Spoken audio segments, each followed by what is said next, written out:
သာသနာတော်နှစ်2565နှစ်ကောဇာတက္ကရာ1383ခုနှစ်နောင်တကူလာဆန်9ရက်2022ခုနှစ်ဧပြီလ9ရက်စနေနေ့၌အွန်လိုင်းမှာဟောကြားအပ်သောစိတ်အညစ်အကြေးများအပိုင်း3တရားဒေသနာတော်ဝဋ္ဌတုတ်ကိုမြတ်စွာဘုရားစိတ်ရဲ့အညစ်အကြေးတွေရှုစွာဖော်ထုတ်ပြီးတော့စိတ်ရဲ့အညစ်အကြေးကင်းမှုအတွက်အညစ်အကြေးတွေကိုဖယ်ရှားပစ်ဖို့ဟောကြားခဲ့တာဖြစ်တယ်ဒီကျင့်စဉ်ဟာမြတ်စွာဘုရားရဲ့လမ်းညွှန်မှုပြုတဲ့နိဗ္ဗာန်ရောက်ကြောင်းကျင့်စဉ်မြောက်တယ်စိတ်ရဲ့အညစ်အကြေးတွေဖယ်ရှားနိုင်မှကောင်းကျိုးချမ်းသာတွေကိုရနိုင်မှာဖြစ်လို့အဲ့တော့ဖယ်ရှားမယ်ဒီသုတ်တံမှာတော့ဘာနဲ့ဖယ်ရှားမယ်ဆိုတာကိုတော့တိတိကျကျဟောပြီးတော့မထားဘူးမြတ်စွာဘုရား။ဘာကြောင့်ဒီမှာတိတိကျကျမဟောတာတုံးဆိုမြတ်စွာဘုရားရဲ့တပိဿဝကတွေအနေနဲ့စိတ်ရဲ့အညစ်အကြေးတွေကိုဘယ်လိုဖယ်ရမယ်ဆိုတာသိရှိနားလည်ပြီးဖြစ်လို့လည်းဖြစ်လိမ့်မယ်။ဘာကြောင့်လဲဆိုဒီမှာပထမမြတ်စွာဘုရားဟောလိုက်တယ်စိတ်တွေတန်ကိလေသာဒုက္ခတိပါတိပိကင်္ခာစိတ်တွေညစ်နွမ်းမယ်ဆိုရင်မကောင်းတဲ့အလားလားပဲမျောလင့်ရမယ်လို့စိတ်တွေအတန်ကိလေသာဒုက္ခတိပါတိကင်္ခာစိတ်ဟာညစ်ညူးမှုညစ်ပေမှုမရှိဘူးဆိုရင်ကောင်းတဲ့အလားလားကိုမျောလင့်နိုင်တယ်လို့ဒီစကားကစပြီးတော့ဟောလာတယ်ဟောပြီးတဲ့ဒုတိယအချက်ကြတော့စိတ်ရဲ့အညစ်အကြေးဆိုတာဘာတွေလဲဆိုပြီး16မျိုးမြတ်စွာဘုရားဟောသွားတာစိတ်ရဲ့အညစ်အကြေး16မျိုးလူတွေမှာများသောအားဖြင့်ဖြစ်ဖြစ်တာရှိတယ်ဒီ16မျိုးမြတ်စွာဘုရားရှင်းလင်းဟောကြားတာဖြစ်တယ်အဲ့ဒါဟောပြီးတဲ့နောက်မှာတော့ဒီစိတ်ရဲ့အညစ်အကြေးကိုစိတ်ရဲ့အညစ်အကြေးလို့သိရမယ်သိပြီးရင်ဖယ်ရမယ်နောက်ဆုံးဖယ်ပြီးဖြစ်ရမယ်လို့ပဇဟတိပဟိနောဟောတိလို့ဒီလိုလေးပဲမြတ်စွာဘုရားကတမန်လေးပဲဟောထားတယ်စိတ်ရဲ့အညစ်အကြေးကိုအညစ်ညမ်းအညစ်အကြေးဆိုတာသိရမယ်ဒါပါနဲ့သိပါတော့ဆိုရင်စိတ်ဓာတ်နုပဒနာနဲ့တတိနဲ့ပညာနဲ့ဝိရိယနဲ့ပေါင်းစပ်မှသိနိုင်တာဟုတ်တတိပဌာန်တရားတော်ထဲမှာစိတ်ဓာတ်နုပဒနာဆိုတာကိုယ်စိတ်ဟာရာဂနဲ့တွဲနေသလားဒေါသနဲ့တွဲနေသလားမောဟနဲ့တွဲနေသလားဆိုတာဆင်ញင်သုံးသပ်ရမယ်အနုပဒနာဆိုတာအချိန်ချင်းထပ်ထပ်ဆင်ញင်သုံးသပ်တာ contemplation လို့ခေါ်တယ်အဲ့တော့ကိုယ်စိတ်ကို contemplate လုပ်ဖို့လိုတယ်ပေါ့အဲ့တော့စိတ်ကိုတတိနဲ့ပညာနဲ့စောင့်ကြည့်ရမယ်ကိုယ်စိတ်ကိုဆင်ញင်သုံးသပ်ပြီးစောင့်ကြည့်ရမယ်စောင့်ကြည့်တဲ့အခါမှာအဖြေထုတ်လို့ရငါစိတ်မှာလောဘတွေမကြာခဏဖြစ်တယ်ဒေါသတွေဖြစ်တယ်အလုံးကတော့ဖြစ်နေတာမဟုတ်ဘူးနော်လောဘဆိုတာလည်းအမြဲဖြစ်နေတာမဟုတ်ဘူးဒေါသဆိုတာလည်းအမြဲဖြစ်နေတာမဟုတ်ဘူးမာနတို့အိဒါတို့မစ္စရိယတို့ဆိုတာလည်းအမြဲဖြစ်တာမဟုတ်ဘူးအကြောင်းတိုက်ဆိုင်လာတဲ့အခါမှာဖြစ်လာတတ်တာဖြစ်တဲ့အခါမှာကိုသုံးသပ်ရမှာပါတော့ဆို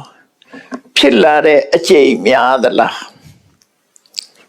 နော်ဖြစ်လာတဲ့အခါရောပြင်းထန်မှုရှိသလားအကျိန်များသလားအရှိန်ကပြင်းထန်သလားဒီနှစ်ခုပါစဉ်းစားမှာအဲ့တော့ကိုယ်တဏ္ဍာမှာလောဘရှိတာရှိမှမသိဘူးဒေါသဖြစ်တာဖြစ်မှမသိဘူးမောဟဖြစ်တာဖြစ်မှမသိဘူးစိတ်ရဲ့အညစ်အကြေးတွေကိုယ်တဏ္ဍာမှာရှိနေတာရှိမှမသိဘူးဆိုရင်အဲ့ဒီပုဂ္ဂိုလ်ဟာသိတောင်မှမသိတော့ဘယ်လိုလုပ်ပြီးတော့ကြိုးစားမလို့ဘယ်လိုလုပ်ပြီးဖယ်ရှားဖို့ဆိုတာဖြစ်နိုင်မလို့ဒါကြောင့်မို့မြတ်စွာဘုရားစိတ်တတဥပကိလေသောတိဣတိဝိဒိတဝါစိတ်တတဥပကိလေတံပဇဟတိတဲ့ လောဘဟာစိတ်ရဲ့ဝိသမလောဘသို့မဟုတ်အဘိဓါဟာစိတ်ရဲ့အညစ်အကြေးပဲလို့သိပါတဲ့သိပြီးတဲ့အခါမှာပယ်ပါဒီလိုပြောတာတော့သိလိုက်တာနဲ့ပဲတချို့ကနောက်ဆုတ်သွားတယ်လေမသိပဲနေပဲနဲ့သိတာပညာပဲလောဘဖြစ်တာကိုဖြစ်တယ်လို့သိလိုက်တာပညာပဲအဲ့ဒါနဲ့တည်းပဲလောဘနောက်ဆုတ်သွားတယ်ဘာကြောင့်လို့ဆိုရင်သိခြင်းကြောင့်လောဘကမဖြစ်ဘူးလောဘဖြစ်တာဘာကြောင့်ဖြစ်တာလဲဆိုအိဋ္ဌယုံပေါ်မှာအတွေးလွဲမှားခြင်းကြောင့်ဖြစ်တာလူချင်းစရာအာယုန်နဲ့တွေ့ရင်လောဘဖြစ်တယ်တွေ့တိုင်းဖြစ်သလားဆိုမဖြစ်ဘူးလူချင်းစရာအာယုန်နဲ့လည်းတွေ့တယ်အတွေးကလည်းလောဘနဲ့တွေးမိတယ်ဆိုရင်ဖြစ်လာတယ်ဒီလိုဆိုလိုတယ်နော်ဒေါသကြတော့အနိဋ္ဌယုန်နဲ့တွေ့တယ်အနိဋ္ဌယုန်ဆိုကိုမကြိုက်တာကိုပြောတာကိုမကြိုက်တဲ့ဟာနဲ့တွေ့လာတွေ့တိုင်းဖြစ်သလားလို့ဆိုအဲ့လိုလည်းမဖြစ်ဘူးတွေ့ပြီးတဲ့အခါမှာဒီမသိမတင်နှလုံးသွင်းလိုက်တာပေါ့မသိမတင်နှလုံးသွင်းလိုက်တဲ့ဆိုတာအသိဉာဏ်ကင်းမဲ့သွားတာဆိုလို့တယ်မမှန်မကန်တွေးလိုက်တဲ့အခါမှာဒေါသဖြစ်လာတာလေငါကိုစော်ကားတာပဲလို့တွေးလိုက်ရင်လေဒေါသဖြစ်တာငါဆဲတာပဲလို့သိလိုက်ရင်လေဒေါသဖြစ်တာတော့အဲ့လိုသူကအကြောင်းကြောင့်ဖြစ်လာတာဘာကြောင့်ဖြစ်တယ်ဆိုတာကိုသိရမယ်တော့မြတ်စွာဘုရားကအတူလေးတွေဟောတာဝိဒိတ်တဝါသိရှိရအဲ့တော့သိရှိဖို့အတွက်ဘာလိုအပ်တုံးဆိုရင်တတိရဲ့သမာဓိရဲ့ပညာရဲ့ဒီသုံးခုလိုအပ်တယ်ဝိရိယရဲ့ပေါ့လေဒီသွားဝတရားတစ်ခုသိဖို့ဆိုတာကြတော့နော်မဟာသတိပဋ္ဌာန်သုံးပါးညွှန်ကြားထားတဲ့အတိုင်းပဲအတ္တပိသိအောင်ကြိုးစားမှုရှိရမယ်သမ္ပဇာနောဆင်ញင်ရမယ်ပညာရှိရမယ်တတိမှာတတိရှိရမယ်အဓိကကတော့ဒီသုံးခုပါဝိရိယရဲ့တတိရဲ့ပညာရဲ့ဒီသုံးခုပေါင်းစပ်လိုက်မယ်ဆိုလို့ရှိရင်တော့ခုနကိုယ်တဏ္ဍမှာလောဘဖြစ်ရင်လည်းဖြစ်တယ်လို့သိလိုက်တယ်ဒေါသဖြစ်ရင်လည်းဖြစ်တယ်လို့သိရမယ်အဲ့ဒီသိတာဟာသူ့ကိုတားဆင်းခြင်းသိတယ်ဆိုတာဘာနဲ့သိတာတော့ဆိုရင်ခုနတတိနဲ့ပညာနဲ့တတိကယူပေးလို့ပညာကသိတာလေတတိမပါဘဲနဲ့သိတာမဟုတ်ဘူးအဲ့ဒါလေးကိုကွဲပြားခြားနာအောင်ဘယ်လိုမှတ်မလဲတတိကဒေါသကိုယူဆောင်ပေးလိုက်တယ်စိတ်နဲ့ပေါင်းစုံပေးလိုက်တယ်အေးဒေါသဖြစ်နေပြီဆိုတာတတိက information ပေးတာတတိကသတင်းပေးလိုက်တာပေးလိုက်တဲ့အခါကျတော့ပညာကသိလိုက်တာတတိကသတင်းမပေးရင်ပညာကမသိဘူးသဘာဝတရားတွေဟာပေါင်းစပ်ပြီးတော့လုပ်တာအဲ့ဒါလို့တတိလည်းသတင်းပေးတာတို့ပညာကသိတာတို့ဆိုတာစ조사မှုတစ်ခုပဲအဲ့ဒါကြောင့်မို့ဝိရိယဆိုတာလည်းပါတယ်လို့သူတို့ဆိုလို့တယ်ပေါ့နော်ကြည့်လိုက်မယ်ဆိုလို့ရှိရင်တော့မဂ္ဂင်၈ပါးတွေကထည့်ပြောမယ်ဆိုလို့ရှိရင်သမသင်္ကပ္ပဆိုတဲ့မဂ္ဂင်နဲ့အတွေ့လည်းပါတယ်သမဝါယာမဆိုကြိုးစားမှုလည်းပါတယ်သမတတိဆိုတဲ့တတိရှိမှုလည်းပါတယ်သမသမာဓိလို့ဆိုတဲ့အခိုက်အတန့်စိတ်တည်ငြိမ်မှုလည်းပါတယ်အဲ့ဒါတွေပါမှသမဒိဋ္ဌိဆိုမဂ္ဂင်ဆိုတာမြင်တာဖြစ်တယ်ကမ္မထာအထုတ်တယ်ဆိုတာအဲ့ဒီ၅ခုနဲ့လှုပ်လှုပ်တာပဲတခြားဘာမှမပါဘူးအဲ့ဒီ၅ခုနဲ့လှုပ်တာအဓိကကိုပြောတာအဓိကသူတို့၅ခုရဲ့ဆောင်ရွက်မှုပဲနော်တော့မဂ္ဂင်၈ပါးတွေကလှုပ်လှုပ်နေတာဘယ်သူတွေတုံးဆိုရင်သမသင်္ကပ္ပသမဝါယာမသမတတိသမသမာဓိနောက်ပြီးတော့သမဒိဋ္ဌိအဲ့ဒီ၅ခုဟာတပြိုင်နဲ့ပေါင်းစပ်ပြီးတော့လုပ်ပေါင်းစပ်လုပ်နေတယ်ဆိုတာဘယ်ဒီတရားထုတ်မှမဟုတ်ဘူးတခြားနေရာလဲပေါင်းစပ်တာပဲစာဖတ်တယ်ဆိုတော့စာဖတ်လို့ရှိရင်အကုန်လုံးပြောရမယ်ဆိုရင်စာအုပ်ရဲ့နော်စာအုပ်ဖွင့်ပေးတဲ့လက်ရဲ့မျက်လုံးရဲ့စိတ်ရဲ့အသိဉာဏ်ရဲ့ပေါင်းစပ်ထားတာပဲအဲပေါင်းစပ်မှဒါတစ်ခုဖြစ်တာလေမျက်လုံးတစ်ခုတည်းနဲ့လည်းမဖြစ်ဘူးနော်လက်တစ်ခုတည်းနဲ့လည်းမဖြစ်ဘူးစာအုပ်တစ်ခုတည်းနဲ့လည်းမဖြစ်ဘူး sao lấy chi à mày lấy cái lấy phun bì à mày đó lấy cái lấy phun bì à mày biết gì à lấy chi à mày đã cha miên biểu alo bóng sắt bị đó lo bóng sắt thà bị mày được alo lâu của tôi lâu thà biết đó cho ta khu đi ghê tụ era unity lúc khó ta khu đi ghê tụ lâu thà đó vậy cá món đi để rồi lại về ta khu đi ghê tụဖြစ်တာပဲလေစဉ်းစားကြည့်ပေါ့ဘယ်သူတွေပေါင်းနေတာတော့ဆိုတရိုက်ဝါရဲ့ကာဘောဒီတွေရဲ့ကာဘေးရဲ့ဓာတ်ဆီရဲ့နော်အင်ဂျင်ရဲ့အလုံးပေါင်းတာလေတခုမပါလို့ရှိရင်မရဘူးဝါယာကြိုးလေးတစ်ချောင်းကစားပြီးတော့လက်သွားလို့မရဘူးလေအဲ့တော့အလုံးပေါင်းလိုက်မှကားသွားလို့ရတယ်အဲ့ဒါလိုလူရဲ့စိတ်မှလည်းပဲအလုံးပေါင်းပြီးလှုပ်တာအဲ့သောတရားကိုအရာရာမှာဆင်ញင်သုံးသပ်ကြည့်ဖို့လိုတယ်ပေါ့တော့ကမ္မထာထုတ်တဲ့စာအဓိကနဲ့အဓိကမဟုတ်တာပြောကြတာဥပမာပန်းလေးတစ်ဝက်ကိုချိတယ်ဆိုမျက်စိကအဓိကပဲမျက်စိပဲပါကြည့်လို့မရဘူးတို့တော့မျက်စိတစ်ခုတည်းလားလို့ဆိုမဟုတ်ဘူးပန်းဝင်လည်းရှိရမယ်အာယုံစူးစိုက်မှုလည်းရှိရမယ်တတိထားမှုကလည်းရှိရမယ်အဲ့ဒါမမြင်တာတို့ဆိုမမြင်ဘူးအလင်းရောင်လည်းရှိရမယ်ကြားထဲမှာအဲ့လိုအကြောင်းတွေအများကြီးပေါင်းတာအဲ့ဒါတွေကိုဒီမှာလဲစိတ်ရဲ့အညစ်အကြေးဖြစ်တဲ့လောဘကိုစိတ်ရဲ့အညစ်အကြေးလို့သိရမယ်။ဘာနဲ့သိတာတော့ဆိုရင်သိတာတော့ဉာဏ်နဲ့သိတာ။ဒါပြင်ဉာဏ်တစ်ခုတည်းကသိလို့ရလား။ဉာဏ်ကတော့သိတာဟုတ်တယ်သူကိစ္စသိတာ။သူသိအောင်ဘယ်သူတွေကပံ့ပိုးပေးရတော့ဉာဏ်ကသိအောင်ဘယ်သူတွေကပံ့ပိုးပေးရတတိယပံ့ပိုးပေးရတယ်သမာဓိကပံ့ပိုးပေးရတယ်လုံလဝိရိယပံ့ပိုးပေးရတယ်သမ္မာသင်္ကပ္ပဆိုတဲ့တွေးတောမှုကပံ့ပိုးပေးရတယ်အဲ့ဒီပံ့ပိုးပေးမှတတိယပညာကသိတာဥပမာထေရှားအောင်ပြောမယ်ဆိုရင်နော်လူတယောက်လမ်းလျှောက်တယ်လမ်းလျှောက်တယ်ဆိုတဲ့နေရာအဓိကသူတို့ဆိုခြေတော့ပဲဒါပေမဲ့ခြေတော့လေးရှိုံနဲ့လမ်းလျှောက်လို့ရလားလို့ဆိုမဟုတ်ဘူးမျက်စိကကြည့်ပေးရတယ်ကြံတဲ့ခန္ဓာကိုယ်စိတ်ပိုင်းတွေကဖြောင်းဖြောင်းမှန်မှန်သွားနေအောင်ထိမ့်ပေးရတယ်နော်ခြေတော့ကမြောက်မှုချမှုလုပ်ပေးရတယ်အားလုံးကဝိုင်းလုပ်ကြတာတခုတည်းမဟုတ်ဝိုင်းလုပ်တာ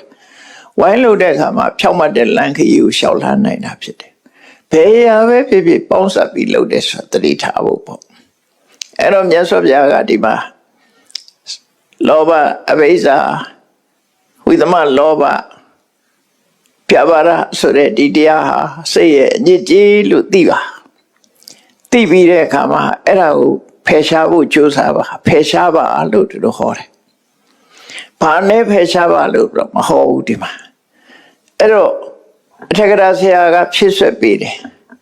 ဒီသုတ်တံမှာမြတ်စွာဘုရားဆိုလိုတာကတဲ့ဘာနဲ့ဖယ်ရှားမလဲလို့ဆိုလို့ရှိရင်အနာဂါမိမဲ့နဲ့ဖယ်ရှားပါလို့သူတို့ဆိုလိုတယ်ပေါ့နာဂါမိမဲ့နဲ့ဖယ်ရှားရင်ဒါပြင်သောတပတိမဲ့နဲ့မဖယ်ရဘူးလားဆိုမဟုတ်ဒိဋ္ဌိဝိသိကိစ္စသောတပတိနဲ့မဲ့ဖယ်တာပဲနော်အနာဂံဆင့်ကိုပြောလိုက်တာပေါ့နာဂံဆင့်ဖယ်ရှားမှုကိုဆိုလိုတယ်လို့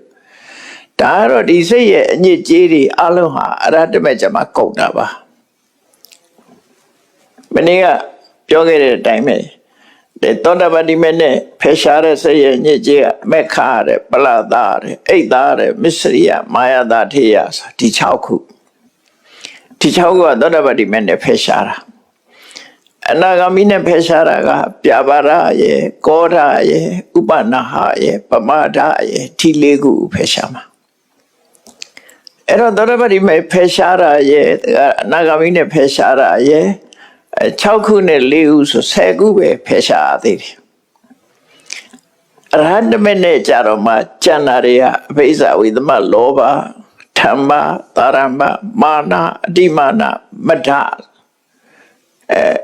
အဲ့ဒါတွေကြတော့ဒီ6ခုကြတော့ယဟန္တာအရဟတမေနဲ့မှာဖယ်ရှားတာ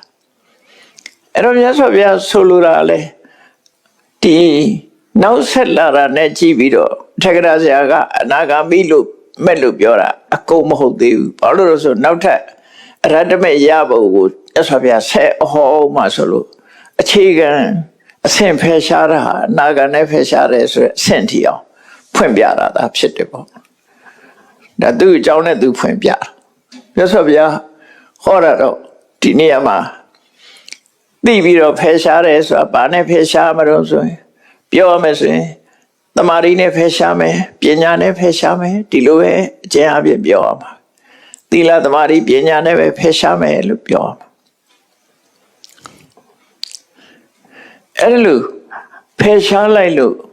စိတ်ရဲ့အညစ်အကြေးတွေဟာစိတ်မှာရှိတဲ့အညစ်အကြေးတွေဟာလျော့ပါသွားတယ်သို့မဟုတ်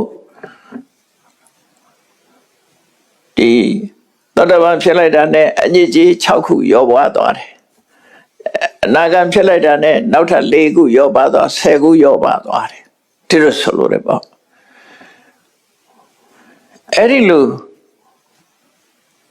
အဲ့ဒီအပိုင်းထိအောင်မနေ့ကရှင်းပြပြီးပြီပေါ့အဲ့လိုဖယ်ရှားလိုက်တဲ့အခါမှာဘာတွေဖြစ်လာတော့မြတ်စွာဘုရားဆက်ဟောတာကိလေသာဖယ်ရှားမှုကစိတ်ရဲ့အညစ်အကြေးတွေကိုဖယ်ရှားမှုကိုတမန်ဟောကြားပြီးတဲ့နောက်မှာကိလေသာဖယ်ရှားလိုက်ပြီဆိုလို့ရှိရင်အညစ်အကြေးကင်းသွားတယ်အညစ်အကြေးကင်းသွားတယ်ဆိုစိတ်ကကြည်လင်လာတယ်ဆိုတော့မမောမှာအညစ်အကြေးတွေမုံမွားတွေဖုံးနေမဲ့ဆိုလို့ရှိရင်မကြည်လင်ဘူးအဲ့ဒါကိုရှင်းထုတ်လိုက်တဲ့အခါကျတော့မှန်ပြင်ဟာကြည်လင်လာတယ်အဲ့ကြည်လင်လာတယ်လို့စိတ်ထဲကအညစ်အကြေးတွေကိုရှင်းထုတ်လိုက်တဲ့အခါမှာစိတ်ဟာကြည်လင်လာတယ်အဲ့ဒီစိတ်ကြည်လင်မှုတွေအထောက်အကူလောက်ထီအောင်ဖြစ်လာတော့ဆိုစိတ်ကြည်လင်နေဆိုတဲ့တရားတရားနဲ့အသိဉာဏ်တရားဖြစ်လာတယ်တရားဖြစ်လာတော့ကြည်လင်မှု3ရပ်ကိုမြတ်စွာဘုရားကဆက်ဟောတယ်ဗုဒ္ဓေအဝိသပတနေနသမန္တာကတောဟောတိအဲ့လိုစိတ်ရဲ့အညစ်အကြေးတွေကိုဖယ်လိုက်တာနဲ့မြတ်စွာဘုရားရဲ့ခုံနဲ့ပတ်သက်ပြီးတော့မြတ်စွာဘုရားရဲ့ခုံပေါ်မှာဒီခိုင်မြဲတဲ့တရားတရားအသိဉာဏ်နဲ့သိပြီးတော့ခိုင်မြဲတဲ့တရားတရားပေါ်လာတယ်တရားကိုဥဒိပြောတာအဝိသပတာတာဆိုတာဘုရားရဲ့ကုံပေါ်မှာလုံးဝတန်တရားမရှိဘဲနဲ့မြတ်စွာဘုရားရဲ့ကုံပေါ်မှာစိတ်ဟာကြည်လင်ပြီးတော့လာတယ်စိတ်ကြည်လင်နေဆိုတဲ့သဘောတရားဟာလောဘလည်းဖြစ်မလာဘူးဒေါသလည်းမဖြစ်မလာဘူးနော်စိတ်ကြည်နေတယ်ဆိုတဲ့အချိန်လေးမှာလူဟာကောင်းတာလုပ်ဖို့ပဲစဉ်းစားတာစိတ်မကြည်ရင်ကောင်းတာလုပ်ဖို့မစဉ်းစားဘူးနော်လောဘဒေါသတွေကြောင့်ညှဉ်းနှွမ်းနေတဲ့စိတ်ဟာကောင်းတဲ့ဘက်ကိုဘယ်တော့မှမစဉ်းစားဘူးစိတ်ကြည်လင်းနေတဲ့ပုဂ္ဂိုလ်ကဒါနလုံးပဲဖျားရှိခိုးပဲဖျားပန်းလူအောင်ပဲဥပုသ်ဆောင်ပဲဆိုတဲ့အတွေ့တွေကစိတ်ကြည်နေမှာပေါ်တာအဲ့ဒါတရားရဲ့စွမ်းအားကကိလေသာဆိုတဲ့အညစ်အကြေးတွေကိုဖယ်ရှားပြစ်တာဖျားကုံကိုအာရုံပြုပြီးတော့စိတ်ဟာကြည်နူးနေတယ်ဖျားကုံဆိုတာအလုံးသိတဲ့အတိုင်းဣတိဝိသောမှာပါတဲ့အရဟံသမ္မာသမ္ဗုဒ္ဓစာတဲ့ခုံနေပဲအဲ့ဒီခုံနေရဲ့အနှစ်သာရတွေအဲ့ဒီခုံနေရဲ့တကယ်ပုံရိပ်တွေကိုစိတ်ထဲမှာချီနူးဝမ်းသာစွာရှုမှတ်ပြီးတော့တရားစိတ်တွေတဘွားဖြစ်တယ်ကြည်ညိုတဲ့စိတ်တွေတဘွားဖြစ်တယ်စိတ်ဟာကြည်လင်နေတယ်တရားဆိုတဲ့ဟာသူကမှန်ကန်စွာသိတဲ့ပညာနဲ့မှသူကလမ်းဖြောင်းတာတမန်ယုံကြည်တာမျိုးမဟုတ်ပဲနဲ့တကယ်ကိုမြတ်စွာဘုရားဟာအရဟံဂုဏ်နဲ့ပြည့်စုံပါပြီတဲ့သမ္မာသမ္ဗုဒ္ဓဂုဏ်နဲ့ပြည့်စုံပါပြီတဲ့လို့ဂုဏ်တော်တစ်ပါးချင်းတွေ့ရင်ကနေပြီးတော့ဖះပေါ်မှာကြည်နူးမှုတွေယုံကြည်မှုတွေဆုံးဖြတ်ချက်ချမှုတွေပေါ်လာတယ်အဲ့ဒါကိုအဝိသပတာတာလို့ခေါ်တယ်အဲ့တော့ယမယံခတရားထုတ်တဲ့ပုဂ္ဂိုလ်တွေဟာဖះဂုဏ်ကိုအာယုံပြုပေးရတယ်ဝိပဿနာတရားထုတ်ပြီးဆိုရင်ဝိပဿနာတရားကယုတ်တရားနံတရားတွေရဲ့ဖြစ်မှုပြမှုတွေကြီးပဲတွေ့ရတဲ့အခါမှာဝိပဿနာကချ ကက်ကစိတ်ပြည့်စရာတွေကြီးပဲတွေ့လာတတ်တယ်ဒါမို့ဝိပဿနာဒုက္ခတအတ္တနာလို့ဆိုတယ်ဝိပဿနာဟာမကျေနပ်စရာဒုက္ခရဲ့ဒုက္ခနဲ့နီးတယ်လို့ပြောတာဘာလို့အပြစ်တွေကြီးပဲကြည့်ရတာဝိပဿနာဆိုသင်္ခါရတရားတွေခန္ဓာရဲ့အပြစ်တွေနော်ရှုံးနံတို့ရဲ့အပြစ်တွေဒါတွေဝဲရှိတဲ့အခါကျတော့စိတ်ဟာကြည်လင်အေးမြတ်မှုမရနိုင်အပြစ်တွေကြီးပဲတွေ့နေတာအဲ့ဒီလိုအချိန်မျိုးမှာဖျားကုံလေးကိုအာယုံပြုပြီးတော့ကိုယ်စိတ်အားကိုမြင့်တင်ပေးရတယ်တရားစွမ်းအားတွေတက်လာအောင်တစ်ခါလုပ်ပေးရတယ်အဲ့တော့ဝိပဿနာတရားအထုတ်တဲ့ဆိုဝိပဿနာတရားကြီးအထုတ်ရတာမဟုတ်ဘူးစိတ်ကိုလူရဲ့စိတ်ဆိုတာပုံမှန်မဟုတ်ဘူးလူရဲ့စိတ်ကတစ်ခါတလေကျတော့တိတ်ပြီးတော့စိတ်အားတွေကတက်တယ်အဲ့ဒီခါကျလျှော့ပေးရမယ်တခါတလေကျတော့စိတ်ဓာတ်တွေကကျတဲ့အခါမြင့်တင်ပေးရစိတ်ဓာတ်တက်နေရင်လည်းလမ်းချော်တယ်စိတ်ဓာတ်ကျနေရင်လည်းလမ်းချော်တယ်စိတ်ယောဂမှာဆိုရင်စိတ်ထယောဂစိတ်ကြွယောဂစိတ်ပွားယောဂဆိုတာရှိသေးတယ်နော် psychology မှာစိတ်ပွားနေတယ်ဆိုတာဘာမှတွေးလို့မရအောင်ခေါင်းကုတ်လို့မရဘူးစိတ်တွေပွားနေတယ်ရှုပ်ပွားနေတယ်နော်စိတ်ကြယောဂစိတ်ဓာတ်တွေကျနေတယ်စိတ်ထယောဂစိတ်တွေတက်ကြွလွန်နေတယ်အဲ့ဒီလိုစိတ်တွေဟာပုံမှန်မဖြစ်တဲ့အခါကျတော့ပုံမှန်ဖြစ်သည့်ထိအောင်ပြုပြင်ပေးရမယ်သူကပြုပြင်ပေးရတယ်ဘောဓိပက္ခိယတရားဘုဇင်9ပါးဆိုတဲ့တရားဟာအဲ့ဒီစိတ်ရဲ့ပုံမှန်မဟုတ်တဲ့အနေအထားတွေကိုအတိုင်းအတာတစ်ခုရဘောဓိပက္ခိယတရား9ပါးဘုဇင်တရား9ပါးတဲ့ကရှစ်သုံးပါးကိုစိတ်ဓာတ်တွေကျနေတဲ့အခါမှာရှစ်သုံးပါးကိုပွားရမယ်ဓမ္မဝိစီယဝိရိယပီတိဆိုတဲ့အဲ့ဒီဘုဇင်သုံးပါးကိုပွားရတယ်စိတ်ဓာတ်ကျနေတဲ့အချိန်မှာတက်လာစိတ်တရားဒါတက်နေတယ်နော်ပြင်းထန်လွန်နေတယ်ဆိုရင်ပြန်ချ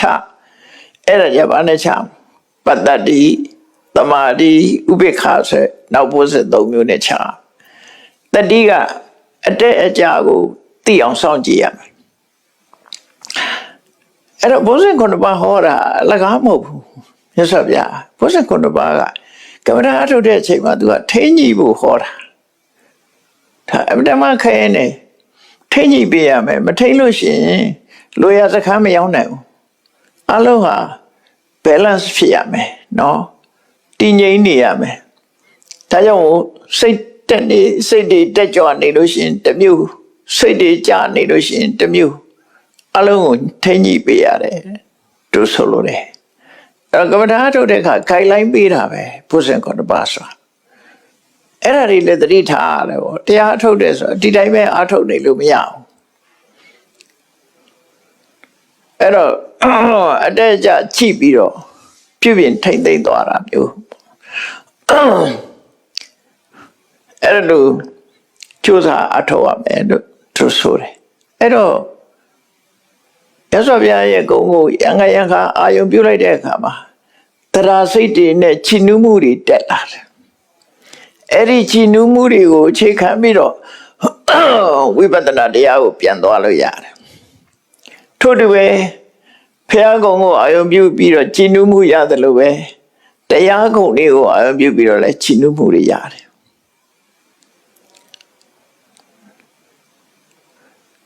နောက်တစ်ခါတန်ခါကုံကိုအာယုံပြုပြီးတော့လည်းပဲစိတ်ထဲမှာချီနူးမှုတွေရနိုင်တယ်အဲ့တော့ဖျားတရားတန်ခါယရဏသုံးပါးရဲ့ကုံကိုအာယုံပြုပြီးတော့စိတ်ချီနူးမှုတွေရလာအောင်ကြိုးစားအထောက်ရမယ်ဒါကိုအဝိဇ္ဇပတ္တာဒလို့ခေါ်တယ်အဲ့ဒီအဝိဇ္ဇပတ္တာဒကိလေသာတွေကင်းသွားတာနဲ့တပြိုင်နက်စိတ်ထဲမှာဖျားတရားတန်ခါနဲ့ပတ်သက်ပြီးတော့ချီနူးမှု၃ရပ်ကိုရရှိသွားတယ်တရားစွမ်းအားတွေရရှိသွားတယ်အဲ့ဒီရရှိသွားခြင်းဟာနောက်ထပ်ကျန်နေတဲ့ကိလေသာတွေကိုဖယ်ရှားဖို့အတွက်အရေးကြီးတဲ့စွမ်းအားတွေပဲဖြစ်တယ်ပေါ့အဲ့ဒီစွမ်းအားကိုအသုံးချရမယ်လို့ဆိုလိုတယ်ဒါကြောင့်မို့ဒါကိုဆက်ပြီးတော့မြတ်စွာဘုရားဟောတာအေးယင်းနဲ့ နှလုံးထဲမှာရှိတဲ့စိတ်ရဲ့အညစ်အကြေးတရားတွေကိုအညစ်အကြေးအဖြစ်သိပြီးတဲ့အခါမှာဆိုင်ရာအကြောင်းတရားတွေနဲ့သူတို့ကိုဖယ်ရှားလိုက်တယ်ဖယ်ရှားလိုက်လို့အကြောင်းတရားတွေကင်းသွားပြီဆိုရင်ဖရာကုံကိုအာရုံပြုတယ်တရားကုံကိုအာရုံပြုတယ်သံဃာကုံကိုအာရုံပြုတယ်အဝိဇ္ဇပတာရဆိုတဲ့ခိုင်မာတဲ့ယုံကြည်မှုကိုရရှိအောင်ကြိုးစားအထောက်တယ်အဲ့တော့ပုရုဇဉ်ရဲ့တရားဆိုတာမခိုင်မာဘူးသောတာပန်ဖြစ်တော့မှတရားဆိုတာခိုင်မာတယ်မခိုင်ဘူးဆိုတာဒီဘဝမှာခိုင်ရင်ခိုင်မဲနောက်ဘဝကျပြောင်းရင်ပြောင်းသွားတယ်တချို့ကျတော့ဒီဘဝတင်တော့မှမခိုင်မာဘူးပြောင်းလဲနိုင်တယ်ပေါ့ဒီအဝိဇ္ဇပတာရဆိုတာဘယ်တော့မှမပြောင်းလဲတဲ့ယုံကြည်ချက်လို့အဓိပ္ပာယ်ရတယ်ဣစုတေနပတာဒေနဘယ်တော့မှရွေ့ရှားသွားမှာမဟုတ်ဘူးဖရာကုံနဲ့ပတ်သက်ပြီးတော့အခါကျတော့အမှန်ကန်သိထားသည့်အတွက်ကြောင့်အစလေနာလှုပ်ရှားရင်းရိုင်မှုမရှိဘူးဣစုတေနရွှေလျာပျောက်ကွယ်သွားတာမရှိတဲ့ရှုံကြည်မှုလို့ဆိုလိုတယ်ပေါ့အဲ့ဒါကိုအဝိဇ္ဇပတာရအသိဉာဏ်နဲ့သက်ဝင်သိရှိနားလည်ပြီးယုံကြည်တာခိုင်မာတဲ့ယုံကြည်ချက်လို့ဆိုလိုတယ်နော်အဲ့ဒီတရား blind faith လို့ဟာမျိုးမဟုတ်သူပညာပါဠိအတွက်ကြောင့်အဲ့ဒါမှအရေးကြီးတယ်ဒါကိုသတ္တနာမူလိကတတ္ထာလို့ခေါ်တယ်မြတ်စွာဘုရားရဲ့အရေးချင်းကိုကိုယ်တိုင်သိရှိပြီးတော့အမြင်ပေါ်မှာအခြေခံတဲ့ယုံကြည်ချက်လို့ခေါ်တယ်နော်ကိုယ်ကိုယ်တိုင်မြင်ထားတာသူများကိုယုံစရာမှမရှိတော့တာကိုယ်ကိုယ်တိုင်သိထားတဲ့အသိဉာဏ်ပေါ်မှာအခြေခံတဲ့ယုံကြည်ချက်ကိုအဝိဇ္ဇပတာရလို့ခေါ်တယ်တနည်းအားဖြင့်အာကာရဝတိတတ္ထာအကျိုးအကြောင်းလုံလောက်တဲ့တရားအဲ့ဒီတရားတွေကိုဆက်လက်ပြီးတော့ထူထောင်ပါတဲ့စိတ်ရဲ့ညစ်ကြေးကင်းပြီးသွားပြီတဲ့အခါမှာအဲ့ဒီတရားစွမ်းအား၃မျိုးနဲ့ပံ့ပိုးပြီးတော့ပေးလိုက်ပါအဲ့ဒါပြီးတော့မြတ်စွာဘုရားဘာဆက်ဟောတော့ဆိုယထောတိခောပနတ္တစတ္တဟောတိဒီပါဠိလေးရဲ့အဓိပ္ပာယ်ကယထောတိလို့လည်းရှိတယ်ယတောတိလို့လည်းရှိတယ်ဩတိစတ္တဩတိဆိုတာအပိုင်းခြားလိုက်အညစ်အကြေးတွေကိုဖယ်ရှားတာ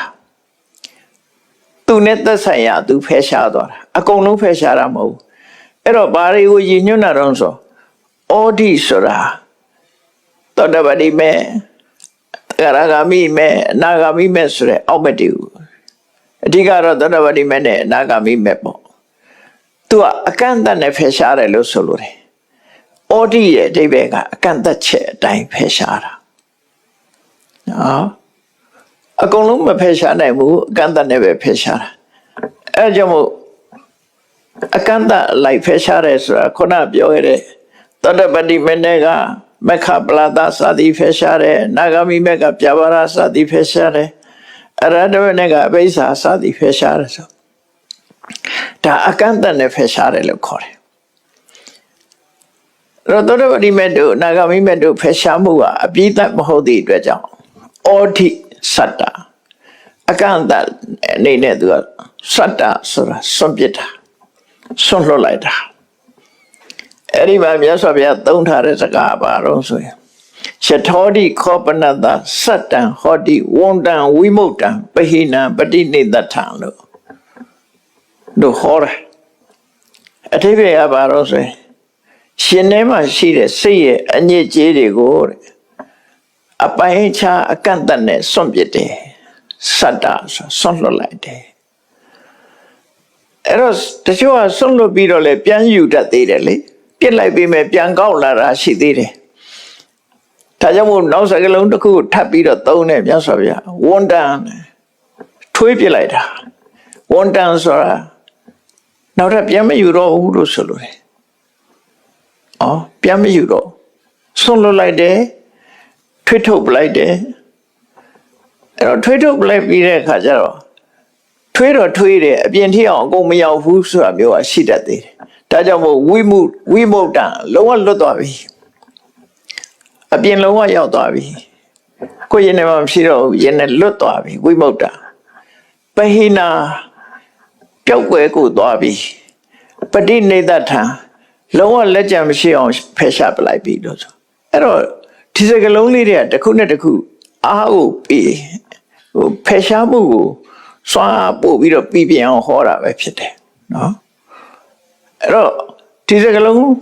ငါးလုံးကိုစတ္တတဲ့ဝန္တတဲ့ဝိမု ക്ത တဲ့ပိဟိနတဲ့ပဋိနိဒထတဲ့အဲ့စကလုံးလေးတွေဟာအလုံးကဖယ်ရှားတယ်ဆိုတဲ့အဓိပ္ပာယ်တွေပဲသို့တော့ဖယ်ရှားဖို့ဖယ်ရှားနေကြမတူကြဘူးအဲ့တော့အလုံးကိုခြုံငုံပြောလိုက်မယ်ဆိုရင်လုံးဝလွတ်လွတ်ကျွတ်ကျွတ်ကင်းကင်းရှင်းရှင်းဖယ်ရှားပလိုက်တယ်လို့ဆိုလိုတယ်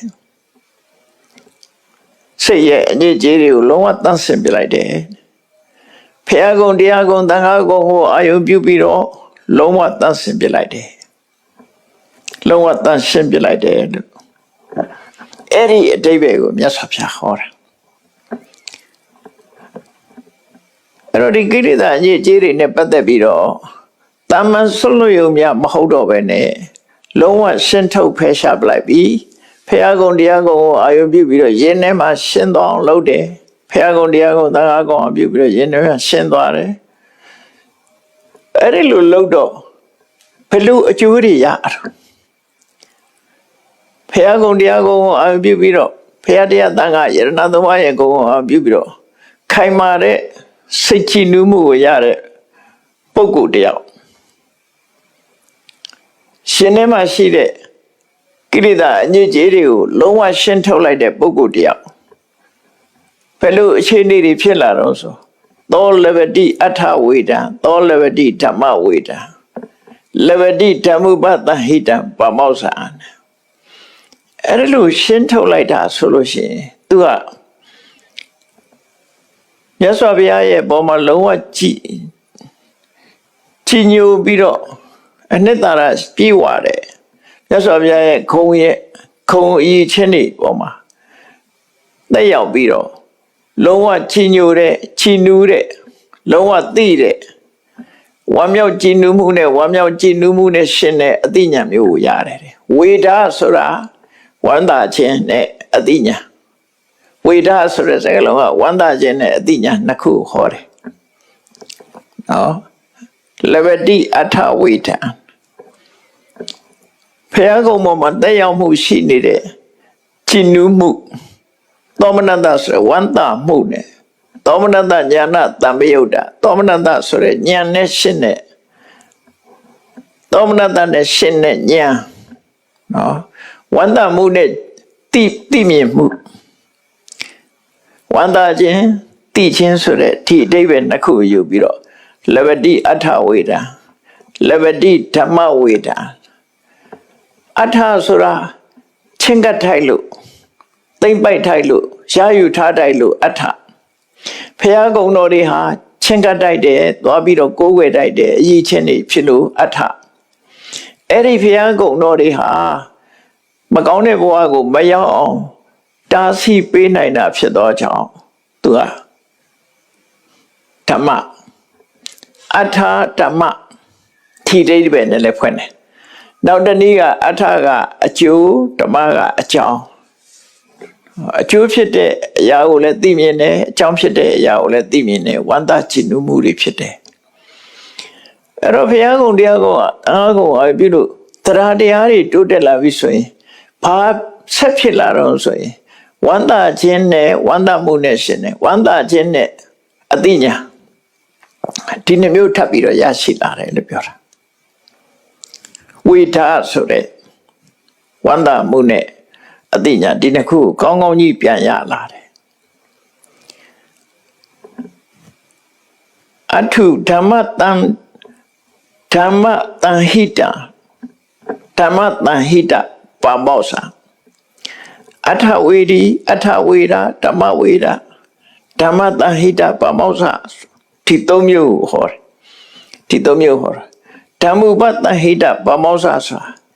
ဒီတရားတွေနဲ့ပတ်သက်လာပြီးတော့စဉ်းစားလိုက်တိုင်းဒီဝန္တကြည်နူးမှုတွေတိုးတက်ရလာတဲ့စိတ်ချမ်းသာမှု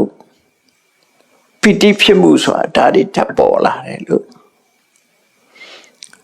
အဲ့တော့ရှင်းရှင်းပြောတာတော့ဘုရားကုံကိုအာရုံပြုပြီးတော့ဝမ်းသာတယ်အသိဉာဏ်တွေဖြစ်တယ်တရားကုံကိုအာရုံပြုပြီးတော့ဝမ်းသာတယ်အသိဉာဏ်တွေဖြစ်တယ်တန်ခါကုံကိုအာရုံပြုပြီးတော့ဝမ်းသာတယ်အသိဉာဏ်တွေဖြစ်တယ်ကိုယ့်ရဲ့နှလုံးထဲမှာစိတ်ရဲ့အညစ်အကြေးတွေကိုဖယ်ရှားပြစ်လိုက်နိုင်လို့ဝမ်းသာတာနဲ့အသိဉာဏ်ဒီလိုဖြစ်လာတယ်လို့ဆိုလိုတယ်အဲ့ဒါကိုဒီမှာရှင်းပြီးတော့ရသော်ပြဟောတာအဲ့တော့ဒီသုတ္တမှာစိတ်ရဲ့အညစ်အကြေးတွေကိုဖယ်ရှားခြင်းဖျားတရားသံဃာကုံတွေပေါ်မှာနှစ်ကာယုံကြည်ခြင်းဝန္တာမှုနဲ့အသိဉာဏ်ရရှိမှု၎င်းတို့ရဲ့အကျိုးကျေးဇူးဆိုပြီးတော့ဒီဟာအဓိကခွင်းဆက်အနေနဲ့မြတ်စွာဘုရားဟောလိုက်တယ်။ခွင်းဆက်အနေနဲ့ဟောတယ်။အညစ်အကြေးတွေကင်းသွားပြီဆိုရင်ဒီအခြေအနေတွေဟာလူတွေရဲ့တဏ္ဍာမှာဖြစ်လာမယ်လို့စဉ်းစားလိုက်တဲ့ဝန္တာကြည်နူးမှုတွေဖြစ်လာမယ်လို့ဓမ္မုပတ္တဟိတံပမောက္ဆံအဲ့ဒါတွေကိုသိပြီးသိရှိဝန္တာပြီးတော့အနုစာဝမ်းမြောက်မှုလေးတွေဖြစ်လာတယ်ဝန္တာမှုရဲ့နောက်မှာဝမ်းမြောက်မှုဆိုတာလာတယ်အဲ့တော့ဝန္တာမှုနဲ့ဝမ်းမြောက်မှုကဘာကွာတော့ဆိုဝန္တာမှုကအသေးဖွဲဝမ်းမြောက်မှုကပူကြီးလာတယ်လို့သူတို့ဆိုလို့တယ်ပေါ့နော်သူကအားရှိတာနဲ့မရှိတာဒီလိုကွာတယ်ဆင်ငယ်ဖြစ်လာတဲ့သဘောကိုပြောပြတာအဲ့ဒီကနေပြီးတော့ဟုတ်ပြီဒီအဋ္ဌဓမ္မနဲ့ပတ်သက်ပြီးတော့ဒီလိုဝန္တာမှုတွေသိဉာဏ်တွေဖြစ်လာပြီဆိုလို့ရှိရင်ဘယ်လိုအကျိုးတွေရလာတာတော့ဘယ်လိုဟာတွေဆက်လက်ဖြစ်ပေါ်လာတော့ဒီဆိုင်ရာအကြောင်းတရားဖြစ်လာလို့ရှိရင်ဒီအကျိုးဆက်ဆိုတာကိုယ်ကလုံးယူရတာမဟုတ်ဘူးခွင်းဆက်အနေနဲ့ဖြစ်လာတာအဲ့တော့ဝမ်းမြောက်မှုဖြစ်လာတဲ့အခါမှာဘာဖြစ်တော့ဆိုပမုဒိတတပိတိစာယတိဝမ်းမြောက်မှုဖြစ်လာလို့ရှိရင်ပိတိလို့ဆိုတဲ့နှစ်ချိုင်မှုတသိမ့်ရှင်ထဲမှာလိုက်ပြီးတော့ဖြစ်လာတဲ့ပိတိဆိုပေါ်လာတယ်ဝမ်းမြောက်မှုကိုလွန်ကဲလာတဲ့အခါပိတိအဆင့်ရောက်လာတယ်သူဆိုလိုတယ်ပေါ့ပမုဒိတတပိတိစာယတိဝမ်းမြောက်တဲ့ပုဂ္ဂိုလ်မှာပိတိဖြစ်လာတယ်ပိတိမနတကာယောပတ္တပိတိဖြစ်နေတဲ့ပုဂ္ဂိုလ်ရဲ့စိတ်ဟာငြိမ်နေတယ်အေးချမ်းနေတယ်ငြိမ်ချမ်းတယ်ပူပန်တာမရှိဘူးစိတ်ထဲမှာတောကိုအေးချမ်းပိတိဖြစ်နေပြီဆိုအေးချမ်းနေပြီဒါကိုစက်ပဲဆင်ငယ်အကျိုးဖြစ်လာတာပိတိဝင်လာလို့ရှိရင်နာမကာယရူပကာယအေးချမ်းသွားတယ်ဟုတ်ပြီအဲ့လိုအေးချမ်းသွားတာကိုပတ္တတိလို့ခေါ်တယ်ပတ္တကာယောဒုက္ခဝေဒေတိအဲ့လိုကိုယ်ရောစိတ်ရောအေးချမ်းသွားပြီဆိုရင်ဘာဖြစ်လဲဆိုနေလို့ထိုင်လို့ကောင်းလာတယ်စိတ်ချမ်းသာလာတယ်ပို့ပြီးတော့ကြည်နူးွယ်ရာတွေဖြစ်လာတယ်ဟောဒုက္ခဝေဒေတိစိတ်ချမ်းသာမှုတွေကိုရလာတယ်ဒါဖြင့်စိတ်ချမ်းသာမှုရတော့ဘာဖြစ်လဲဒုက္ခိနောစိတ်တံသမာဓိယတိချမ်းသာမှုရလာတဲ့ပုဂ္ဂိုလ်ရဲ့စိတ်ဟာဘယ်ဟာကိုအာရုံပြုလိုက်ငြိမ်နေလှုပ်ရှားမနေဘူးလှုပ်ခတ်မနေဘူးဘုရားကုံအာရုံပြုလိုက်လဲငြိမ်သွားတယ်တရားကုံအာရုံပြုလိုက်လဲငြိမ်သွားတယ်အဲ့တော့စိတ်ငြိမ်တာနဲ့မငြိမ်တာထင်ရှားတယ်လေတစုံတစ်ခုစိတ်ဆင်းရဲစရာကျုံနေတဲ့လူဟာပြရခတ်တာပဲလေစိတ်ကမငြိမ်ဘူးလေတမန်နေထားဖြင့်ဆိုရင်ကြည်နူးနေရင်စိတ်ကငြိမ်သွားတာအာယုံလေးတစ်ခုပေါ်မှာစိတ်ကတည်ငြိမ်နေတာအဲဒါကြောင့်ချမ်းသာနေပြီဆိုရင်ဒုက္ခိနောစိတ်တံသမာဓိယတိသမာဓိဆိုတာရလာတယ်အဲ့တော့ဒါတွေကခွင်းဆက်တွေပဲအဝိဇ္ဇပတ္တရာဆိုတဲ့ဘုရားတရားသံဃာယရဏသုံးပါးနဲ့ပတ်သက်ပြီးကြည်နူးလာလို့ရှိရင်ပမောက္ခဆာဖြစ်တယ်ပမောက္ခဖြစ်လို့ရှိရင်ပိတိဖြစ်တယ်ပိတိဖြစ်လို့ရှိရင်စိတ်ရောကိုယ်ရောငြိမ်းချမ်းတယ်စိတ်ရောကိုယ်ရောငြိမ်းချမ်းလို့ရှိရင်ချမ်းသာတယ်ချမ်းသာပြီဆိုလို့ရှိရင်စိတ်တည်ငြိမ်တယ်ဒါကွင်းဆက်ပဲအဲ့ဒါလို့သွားတာဆက်ပြီးတော့ဒီမှာ တမာတိကိုတင်မြတ်စွာဘုရားအဓိကထားပြီးတော့လမ်းဆုံးအနေနဲ့အဲ့လိုဟောတာရှေ့ဆက်သွားရင်တမာတိရှိမှယထာဘုဒ္ဓဉာဏတတနာဆိုတာအမှန်ကန်မြင်နေဆိုတာအဲ့ဒီဘက်ကိုပြမှာသို့တော့ဒီသုတ်တံမှာဒုက္ခိနောစိတ်တံတမာတိယတိခုရှေ့ပိုင်းမှာစိတ်လေးတည်ငြိမ်တာလေးကိုပြောပြတာနော်အဲ့လိုစိတ်ကလေးဟာတည်ငြိမ်လာတယ်တဲ့အဲ့တော့စိတ်ရဲ့အငြိကြီးဖြစ်တဲ့ကိလေသာတွေကိုဖယ်ရှားတယ်ဖျားတရားသံဃာအောင်ပြုပြီးတော့တရားတွေဖြစ်တယ်တရားတွေဖြစ်တော့စိတ်ထဲမှာဝမ်းသာမှုတွေကြည်သိမြင်မှုတွေဖြစ်လာတယ်အဲ့ဒီလိုဖြစ်လာတဲ့အခါမှာဒါရဲ့ရက်လက်အကျိုးဆက်ကပါတယ်အဲ့ဒီလိုကိလေသာတွေလည်းဖယ်ရှားနိုင်တယ်တရားစွမ်းအားတွေလည်းကြီးတယ်နောက်ဆုံးကဒီဖယ်ရှားတယ်ဆိုတာအနာဂတ်နဲ့ဖယ်ရှားတာဆိုအနာဂတ်အစဉ်မျိုးဒီပုဂ္ဂိုလ်ကရောက်သွားတယ်နော်အနာဂတ်အစဉ်ရောက်သွားပြီဆိုတော့အနာဂတ်အစဉ်ရောက်သွားတဲ့ပုဂ္ဂိုလ်တယောက်ရဲ့ဒီအန္တရာယ်ကင်းမှုကိုမြတ်စွာဘုရားကလူတိုင်းသိနိုင်အောင်ဘယ်လိုဟောတော့ဆိုရင်အဲ့ဒီလိုအသိဉာဏ်နဲ့ရှိပြီးတော့ဝန္တာပီတိဖြစ်နေတဲ့တမာရီစွမ်းအားတွေကောင်းနေတယ်သီလတွေနဲ့ပြည့်စုံတဲ့တမာရီကောင်းတဲ့ပညာကောင်းတဲ့ဆိုတဲ့ပုဂ္ဂိုလ်တယောက်ဟာတဲ့ဘလောက်ကောင်းတဲ့အစာအာဟာရတွေပဲစားသူ့မှာလောဘကအန္တရာယ်မပြုတ်နိုင်တော့ဘူးလို့ဆိုလိုတာဘလောက်ကောင်းတဲ့တွေ့လောဘဖြစ်တော့ဘူးလို့ပြောတာနော်ဘလောက်ဆိုးတာနဲ့တွေ့ဒေါသမဖြစ်တော့ဘူးဆိုလို့စိတ်ငြိမ်သွားတာဘလောက်ကောင်းတာနဲ့တွေ့အဲ့တော့လူဆိုတာကပုံမှန်လေးဆိုရင်တော့လောဘမဖြစ်ဘူးရှိုးနေတဲ့အရာပေါ်မှာလောဘမဖြစ်ဘူးအဲ့တိတ်ကောင်းတာနဲ့တွေ့ရင်တော့လောဘအငုတ်ကပေါ်လာတတ်တယ်လေပေါ်လာတတ်တယ်စိတ်ဟာပြောင်းသွားတတ်တယ်လေဒါကြောင့်မို့ဒီအနာဂတ်အဆင့်ရောက်သွားတဲ့ပုဂ္ဂိုလ်တယောက်ဟာခုနပြောတဲ့အရေးချင်းတွေရှိလို့ရှိရင်တဲ့ကောင်းပြီဆိုတဲ့အစာအာဟာရတွေစားတော့မှာပဲအဲ့ဒီစားခြင်းကြောင့်တမန်ပုဂ္ဂိုလ်ဒီမှာလောဘတက်ပြီးတော့ရတတဏှာနဲ့ဒီစာမျိုးစားခြင်းနဲ့စိတ်အမြဲတမ်းပေါက်ပြီးတော့လောဘတကြီးတဝတပြဲစားတာမျိုးမဟုတ်ဘူးသူ့ဘာသူဆင်ញင်တုံတရားနဲ့စားတဲ့လောက်စားပြီးတော့ကောင်းလို့ဖိစားတာမျိုးမလုပ်တော့ဘူးမလုပ်သည့်အတွက်ကြောင့်လောဘကသူ့ကိုမနှိမ့်ဆက်နိုင်တော့ဘူးလို့ဆိုလိုတယ်ဒါပေါလို့ဒါဟောတာတော့လို့ဆိုဒါအမတန်မှအရေးကြီးတဲ့အချက်တစ်ခုပဲရသော်ဘုရားရဲ့ခုံတော်တွေထဲမှာစရဏတရား15ပါးဆိုတာဟောထားရှိတယ်အခြေခံစရဏတရားက4ပါးရှိတယ်အဲ့ဒီ4ပါးကဘာလို့ဆိုရင်သီလရဲ့အိန္ဒြေထိမ့်သိမ်းဆောက်ရှောက်တဲ့အိန္ဒြိယသံဝရရဲ့ဘောဇနိမတ္တညုတာရဲ့သာဂရိယနုယောဂရဲ့ဒီလေးခုအဲ့ဒီမှာဘောဇနိမတ္တညုတာဆိုတာထည့်ထားတယ်လူတွေမှာဒုက္ခပေးတာအစာနဲ့ဒုက္ခပေးတာလေရတ္တတဏဒုက္ခပေးတတ်တယ်ဒီပြားတွေရှောင်နိုင်ပြီမဲ့လို့ဒါကိုရှောင်နိုင်ခဲ့တယ်လို့ဆိုလိုတယ်ပဲဖြောက်ခိုင်းနိုင်တယ်ရတ္တတဏပို့ပြီးဆိုးတယ်လို့ပြောတာမတည့်လဲမတည့်မှန်းသိလဲစားတာပဲလေရှိရယောဂရှိလို့အချိုနဲ့မတည့်ဘူးဆိုရင်လည်းနည်းနည်းလေးတော့စားလိုက်ခြင်းသည်ဟိုကမတည့်ဘူးဆိုလဲကြိုက်တတ်တဲ့အစားဆိုနည်းနည်းလေးတော့စားခြင်းသေးတယ်အဲ့လိုဖြစ်လာတချို့ကျတော့နည်းနည်းတဲ့မကဝါစားတယ်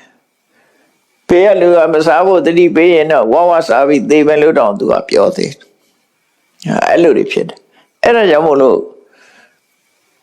ကိုလောဘကိုမထိန်နိုင်တဲ့အထိပ္ပယ်ကိုဖော်ပြတာဒီအနာဂတ်ဆိုတဲ့အဆင့်ရောက်သွားတဲ့ပုဂ္ဂိုလ်တယောက်ဟာဘာစားဒီအစာအာဟာရသူ့ကိုဆွဲဆောင်နိုင်မှုမရှိတော့ဘူးတဲ့မဆွဲဆောင်တော့ဘူးသူကအစာရဲ့ဆွဲဆောင်တဲ့နောက်ကိုမလိုက်ဘူးတဲ့ဟုတ်တယ်လေတိမ်ကြီးတွင်းသီးကြိုက်တဲ့လူကတွင်းသီးနံလေးမြင်လို့ရှင်သိကြတယ်အဲ့ဒါအစာဆွဲဆောင်တာပဲလေဒိန်ချင်းသီးကြိုက်တဲ့လူကလည်းဒိန်ချင်းသီးမြင်မစားပဲမနေနဲ့အဲ့ဒါ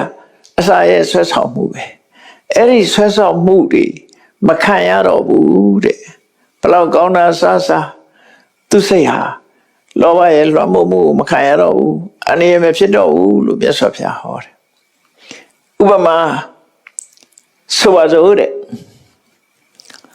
ဒါဘာကြောင့်ဒီလိုဖြူစင်မှုရသွားတယ်လဲလို့ဆိုလို့ရှိရင်ကိုယ့်ရဲ့ယင်ထဲမှာကိလေသာအညစ်အကြေးတွေကင်းနေလို့သာဖြစ်တယ်အဲ့ဒီကိလေသာအညစ်အကြေးတွေဟာအဝတ်မှာဆွဲပြီးနေတဲ့အညစ်အကြေးတွေဟာ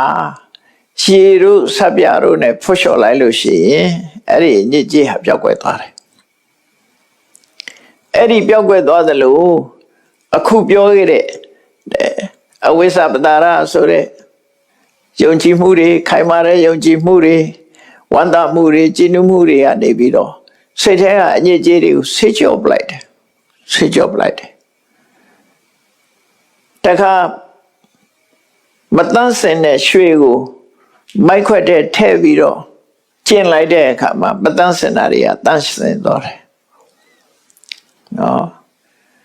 မိုက်ခွက်ထဲမှာထည့်ပြီးတော့ကျင်လိုက်တဲ့အခါမှာရွှေထဲမှာမတန်းစင်တဲ့ဓာတ်တွေကိုတန်းစင်ပြီးတော့ပြစ်လိုက်တယ်အဲ့ဒါလိုပဲအဝတ်ကိုဆပ်ပြနဲ့ရေနဲ့ဖွတ်လျှော်ပြီးတန်းစင်သလိုမတန်းစင်သေးတဲ့ရွှေကိုမိုက်ခွက်ထဲထည့်ပြီးတော့တန်းရှင်အောင်လုပ်သလိုပေါ့အဲ့ဒီလိုသူ့ရဲ့စိတ်တွေဟာလည်းပဲအခုပြောခဲ့တဲ့သဘာဝတရားတွေမြတ်စွာဘုရားပေါ်မှာယုံကြည်ချက်ခိုင်မာတဲ့ယုံကြည်မှုကိုအကြောင်းပြုပြီးတော့စဉ်းစားလိုက်တဲ့အခါဝန္တာကြည်နူးမှုတွေဖြစ်တယ်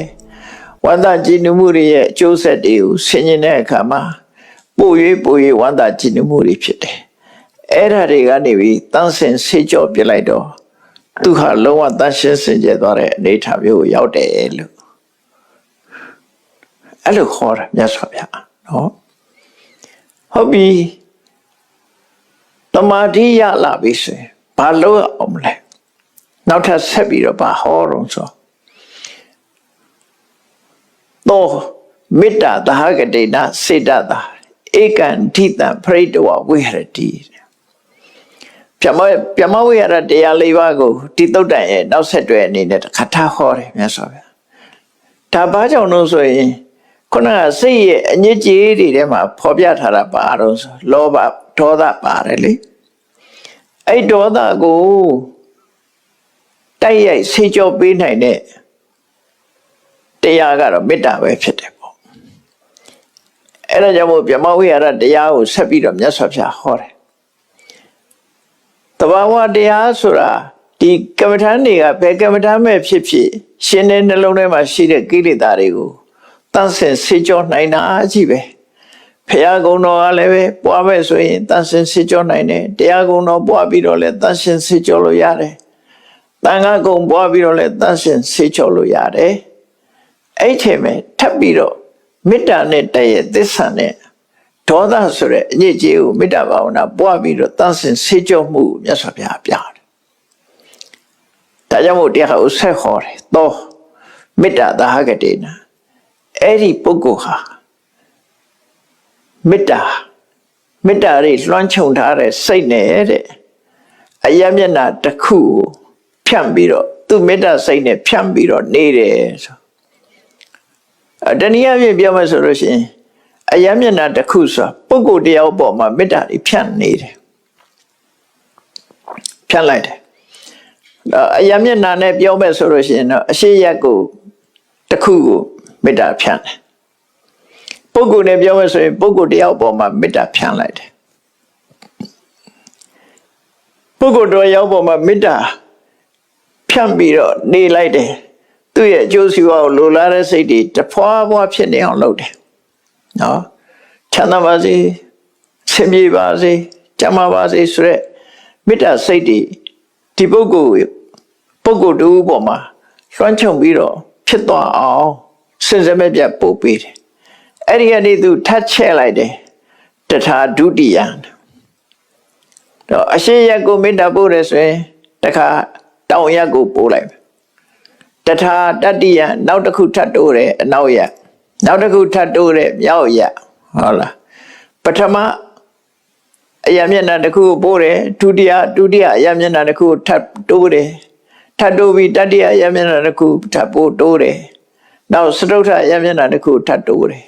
လူပုဂ္ဂိုလ်ဆိုရင်ပထမပုဂ္ဂိုလ်တယောက်ကိုပို့တယ်နောက်ဒုတိယပုဂ္ဂိုလ်တယောက်ကိုပို့တယ်တ တိယပုဂ္ဂိုလ်တယောက်ကိုပို့တယ်စရုထပုဂ္ဂိုလ်တယောက်ကိုပို့တယ်အဲ့ဒီလိုပုဂ္ဂိုလ်တဦးကနေပြီးတော့2ဦး3ဦး4ဦးထီအောင်ကိုယ့်ရဲ့မေတ္တာတွေဖြန့်ကျက်လိုက်တာနောက်ဆုံးမှာတရဝါရှိသမျှအားလုံးပေါ်မှာမေတ္တာတွေတက်ရောက်သွားတယ်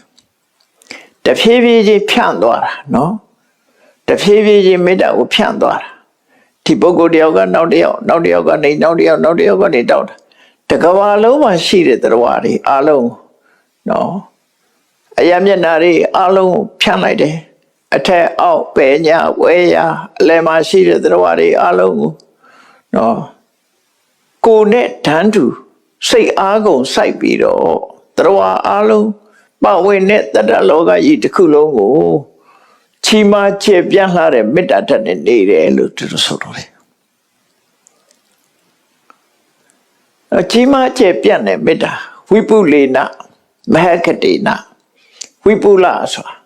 ကိုမေတ္တာကြီးကဖြန့်ကျက်လိုက်တာကျဲလာတယ်မေတ္တာကွန်ရက်ကြီးပေါ့နော်မေတ္တာ network နဲ့ဖြန့်ကျက်လိုက်တာအကုန်လုံးဟာမေတ္တာလွတ်သွားတဲ့ပုဂ္ဂိုလ်မရှိဘူးတဦးတယောက်မှမလွတ်ဘူးအဲ့ဒီထဲမှာမိတ်ဆွေလည်းပါမယ်ရန်သူလည်းပါတယ်သိသူလည်းပါတယ်မသိသူလည်းပါတယ်အလုံးသတ္တဝါတွေကိုပေါ်မှာမေတ္တာကွန်ရက်ကြီးကိုဖြန့်ကျက်ပြီးတော့အဝိရဟောတုရှံကင်းကြပါစေအပြပစ္စာဟောတုဒေါသကင်းကြပါစေနော်အနိကဟောတုဒုက္ခကင်းကြပါစေဒုက္ခိအတ္တနာပရိဟရန္တုချမ်းသာစွာကိုယ်စိတ်ကိုဆောင်ရွက်နိုင်ကြပါစေမိမိကိုဆောင်ရွက်နိုင်ကြပါစေဟောအဲ့ဒီလိုမေတ္တာပို့သွားတယ်အဲ့ဒီလိုမေတ္တာစိတ်နဲ့အချင်းကြာကြာကြီးသူ့ရဲ့မေတ္တာတရားဟာကမ္ဘာလောကကြီးတစ်ခုလုံးစัจ java လာတွေရှိသမျှတတ္တလောကကြီးတစ်ခုလုံးကိုလွှမ်းခြုံပြီးတော့မေတ္တာနဲ့နေပြလိုက်တယ်အဲ့လိုမေတ္တာနဲ့နေပြခြင်းအပြင်မေတ္တာပါဝိတ္တဗဒေါသတပဟာနာယရှင်ထဲမှာရှိတဲ့လှုပ်ခတ်တတ်တဲ့ဒေါသတွေဟာကုန်ညွန်ပြက်ပြဲသွားတယ်ဒေါသဆိုဝဲမလာတော့ဘူးကိုယ့်ရင်ထဲမှာဘသူမုန်းပါတယ်ဆိုတာမရှိဘူးဘသူပေါ်မကျေနပ်ဘူးဆိုတာလည်းမရှိဘူးသူကတော့ရန်သူမဟုတ်ဘူးဆိုတာလည်းမရှိတော့အလုံးပေါ်မှာလွှမ်းခြုံပြီးတော့အကျိုးစီးပွားကိုလိုလားတဲ့စိတ်ဖြစ်လာတယ်ထို့တူပဲနောက်ထပ်မေတ္တာပွားပြီးတဲ့အခါမှာဒုက္ခရောက်နေတဲ့အစင်မပြေတဲ့ပုဂ္ဂိုလ်တွေကိုကြည့်လိုက်တယ်အစင်မပြေတဲ့ပုဂ္ဂိုလ်တွေဒုက္ခမုံစံတုအစင်မပြေတာတွေကလွတ်ကြပါစေဆိုတာဒါကရုဏာပွားတာဒါကြတော့တရဝအလုံးမဟုတ်တော့အစင်မပြေတဲ့လူအချို့အတွက်လူတိုင်းဟာအစင်မပြေတာမဟုတ်ပြေးနေတဲ့လူကရှိတယ်အဲ့တော့ဒုက္ခရောက်နေတဲ့ပုဂ္ဂိုလ်တွေအတွက်ဒုက္ခမုံစံတုသူတို့အခက်ခဲတွေကလွတ်မြောက်ကြပါစေဆိုပြီးခုနလိုပဲပထမတယောက်ဒုတိယတယောက်တတိယတယောက်စရုဒ္ဓတယောက်သို့မဟုတ်အယမျက်နှာပထမအယမျက်နှာဒုတိယအယမျက်နှာတတိယအယမျက်နှာစရုဒ္ဓအယမျက်နှာအယ၄မျက်နှာလုံးပုံပြီးတော့ကရုဏာကွန်ရက်ကြီးနဲ့ဖြန့်ကျက်လိုက်အဲ့လိုကရုဏာကွန်ရက်ဖြန့်ကျက်တာဖြန့်ကျက်ပြီးတဲ့အခါမှာနောက်ထပ်မုထိတာဒါကြတော့ဘယ်ဘက်ကိုဥလှည့်လိုက်သလိုလောကမှာအစဉ်ပြေပြီးကောင်းစားနေကြတဲ့ပုဂ္ဂိုလ်တွေလောကဆိုတာကောင်းစားတဲ့ပုဂ္ဂိုလ်ကလည်းရှိတယ်လေဆင်းရဲတဲ့ပုဂ္ဂိုလ်ကလည်းရှိအဲ့ဒီကောင်းစားတဲ့ပုဂ္ဂိုလ်တွေပဲလှည့်လိုက်အောင်လှည့်ပြီးတော့ပထမတယောက်ဒုတိယတယောက်တတိယတယောက်စရုဒ္ဓတယောက်နောက်အားလုံးရှိသမျှအစဉ်ပြေနေကြတဲ့ပုဂ္ဂိုလ်တွေပေါ်မှာယထာလတ္တသံပတ္တိတောမာဝိကိသန္တုသူတို့ရထားတဲ့အခြေအနေကောင်းတွေလက်လွတ်မဆုံးရှုံးကြပါစေနဲ့အခြေအနေကောင်းတွေဆုံးရှုံးရင်သူတို့ဒုက္ခရောက်ကြမှာလေအဲ့တော့သူတို့ရထားတဲ့အခြေအနေကောင်းတွေချမ်းသာဒုက္ခတွေကလက်မလွတ်ကြပါစေနဲ့မဆုံးရှုံးကြပါစေနဲ့ဆိုရယ်ဒီမုဒိတာတရားကိုပွားရမယ်သူမပွားဘူးဆိုဂျလစီဖြစ်တယ်အဲ့ဒါဖြစ်လာမကောင်းတဲ့အညစ်အကြေးဝင်လာမယ်ဒါကြောင့်မုဒိတာပွားတယ်နောက်တစ်ခါအဆင့်မြင့်လာတဲ့အခါအခုမေတ္တာရဲ့ကရုဏာရဲ့မုဒိတာရဲ့ကဒါလှုပ်ရှားမှုတွေနဲ့တွားတာ နောက်ဥပိ္ပခာဆိုတာကြတော့တည်ငြိမ်မှုနဲ့သွားလိုက်တာဥပိ္ပခာကြတော့မေတ္တာရဲ့အာရုံပြုတဲ့တရားတွေရောကရုဏာရဲ့အာရုံဖြစ်တဲ့တရားတွေရောမုဒိတာရဲ့အာရုံဖြစ်တဲ့တရားတွေရောဘယ်သူပဲဖြစ်ဖြစ်တရားမှန်သမျှသူကံနဲ့သူပဲကိုလှုပ်တာကိုခံကြရမယ်ကိုလှုပ်တာကိုစံကြရတယ်နော်ဆိုတဲ့အတွေးမျိုးလေးနဲ့သဗ္ဗေတ္တကမ္မတက္ခအလုံးဟာကိုယ်ကံတဲ့ပဲကိုယ်ကံကိုကိုယ်ပိုင်ဆိုင်ထားကြသည့်အတွက်ကြောင့်မကောင်းတာလုပ်တာလဲမကောင်းတာလုပ်တဲ့လူတွေကလည်းမကောင်းတာကိုသွားကြမှာပဲကောင်းတာလုပ်တဲ့လူတွေကလည်းကောင်းတာပဲဖြစ်ကြမှာပဲဆိုပြီးတော့ကိုယ်စိတ်လေးကိုတည်ငြိမ်အောင်ထားလိုက်တယ်ဘယ်သူတော့ချမ်းသာပါစေဘယ်ဝါတော့ချမ်းသာပါစေလည်းမလုပ်တော့ချမ်းသာပါစေဆိုတော့ဘာတော့ဥပိ္ပခာကြတော့သဗ္ဗေတ္တကာမတက္ခအလုံးဟာသူကံပဲလက်တွေ့ရှုလိုက်တယ်ကံနဲ့ကြည့်ပြီးတော့အခါအလုံးပေါ်မှာချစ်ချင်းမုန်းချင်းကင်းအောင်ဆောင်ရွက်လိုက်တယ်အဲ့ဒါသူ့ရဲ့အနှစ်သာရပဲချစ်နေရင်လည်းအစွန်းရောက်တာပဲမုန်းနေရင်လည်းအစွန်းရောက်တာပဲလေအဲ့တော့ချစ်ချင်းမုန်းချင်းကင်းသွားပြီးတော့အလုံးဟာသဗ္ဗေတ္တကာမတက္ခသူကံနဲ့သူဖြစ်ကြတာပါလို့ဆိုပြီးတော့စိတ်တည်ငြိမ်စွာနှလုံးသွင်းနေထိုင်တာဥပိ္ပခာဘာဝနာအဲ့လိုမေတ္တာဘာဝနာကရုဏာဘာဝနာမုဒိတာဘာဝနာဥပိ္ပခာဘာဝနာတရားပွားများလိုက်ခြင်းအပြင်စိတ်ရဲ့အညစ်အကြေးတွေဟာပို၍တန်ရှင်းစင်ကြယ်ပြီးတော့သွားတယ်ဆိုပြီးတော့မြတ်စွာဘုရားပြမစုတရား၄ပါးပွားများဖို့ကိုအချင်းတိသုတ်တံမှာဟောလိုက်တယ်ဟောပြီးတဲ့အခါမှာဝိပဿနာတရားကိုဆက်ဟောမယ်ဒါအနာဂတ်ဆင့်ပြီးရင်အရဟတမေအတွက်သွားစရာရှိတယ်ဒါကြောင့်မို့ဒီပြမစုတရားဟောပြီးတဲ့အခါမှာဝိပဿနာတရားကိုဆက်ဟောတာဒီကနေ့တော့ဒီနေရာပဲဆုံးသက်ကြရအောင်တရားချစ်ခင်သူတော်စင်ပြိဿအပေါင်းတို့မြတ်ဗုဒ္ဓရဲ့အဆုံးအမဩဝါဒဖြစ်တဲ့စိတ်ရည်ညစ်ကြီးများဆိုတဲ့အကြောင်းကိုဟောကြားတဲ့ဝဋ္ဌသုတ်တံထိုဝဋ္ဌသုတ်တံမှာလာတဲ့စိတ်ရည်အညစ်ကြေးတွေကိုမိမိတို့တဏ္ဍမှာရှိတဲ့အညစ်အကြေးတွေကိုရှိမှန်းသိအောင်ကြိုးစားပြီးဖယ်ရှားနိုင်အောင်ကြိုးစားအထောက်ကြရမယ်ကြိုးစားအထောက်ပြီးတော့အဆင့်ဆင့်မြတ်စွာဘုရားလမ်းပြတဲ့အတိုင်းလျှောက်လန်းကြပြီလင်တန်တရားဝဆင်းကလွတ်ကင်းအောင်တို့တွေကြိုးစားအထောက်ကြမှာဖြစ်တယ်လို့ကိုယ်စီတတိထားပြီးကြိုးစားအထောက်နိုင်ကြပါစေကုန်သတည်းသာဓုသာဓုသာဓု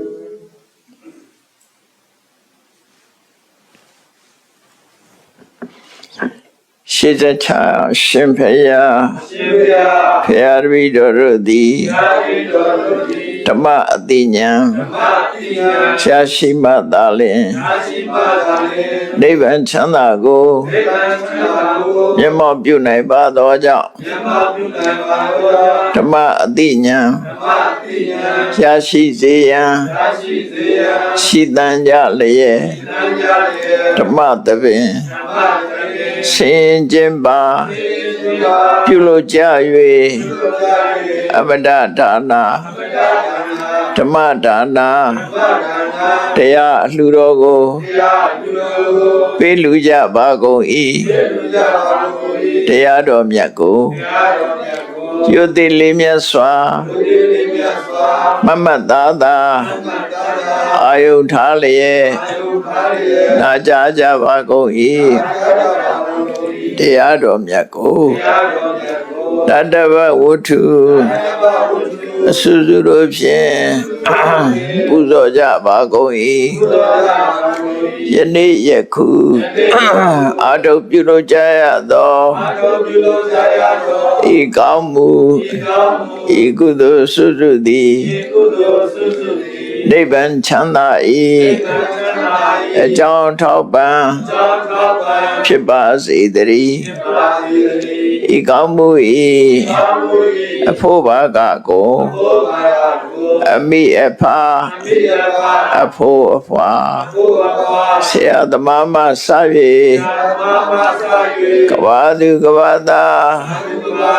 လူနဲ့မြမတတ္တဝါများတို့အားအမြ ဝေငါပါကုန်၏ကုသိုလ်အမြတ်ကိုယ်စီရကြကုန်သည်ဖြစ်၍ကိုယ်စိတ်နှဖျားချမ်းသာကြသည်ဖြစ်ကြပါစေကုန်သတည်းအာလုတတနာအမြအမြအမြယူတော်မူကြပါကုန်သောသာဓုသာဓုသာဓုအာလုတတနာအမြအမြအမြယူတော်မူကြပါကုန်သော